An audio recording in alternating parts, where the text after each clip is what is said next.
This video recording is going to be fun.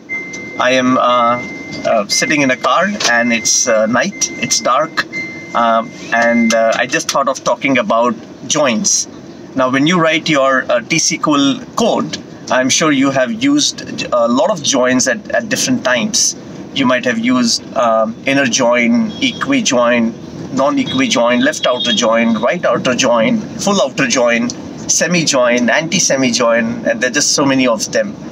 These are all different types of logical joins. So the word here is logical. For the purpose of business functionality and the kind of result set that you want, you use these logical joins.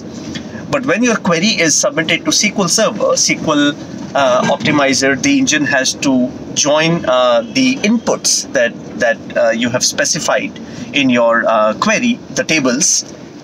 It will use one of the three physical join operators, which is nested loop join, the merge join, and the hash join. So nested loop join, merge join, and hash join are the physical operators, which means in practical way of how the SQL Optimizer is actually going to join the two inputs. So nested loop join is kind of seen most frequently when you see the execution plan in SQL Server Management Studio or in Azure Data Studio.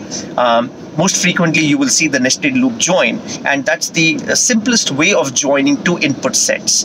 And there is no condition or there's no criteria. You just give two inputs and the algorithm will join them. The merge join has two criteria.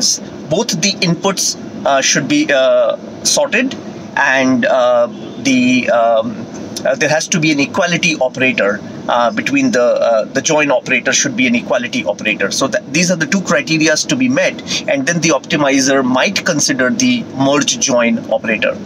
The last one is hash join, which builds the hash tables inside memory, and there's only one criteria, that there has to be an equality operator for the join condition. The inputs need not be sorted, and hash does the heavy lifting.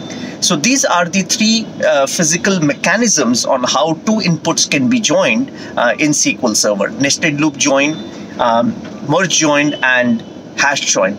And this is the difference between the logical join versus the physical join.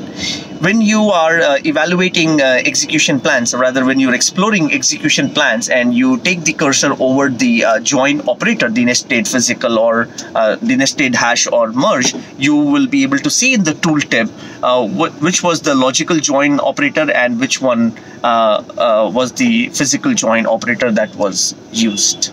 Hope this was helpful.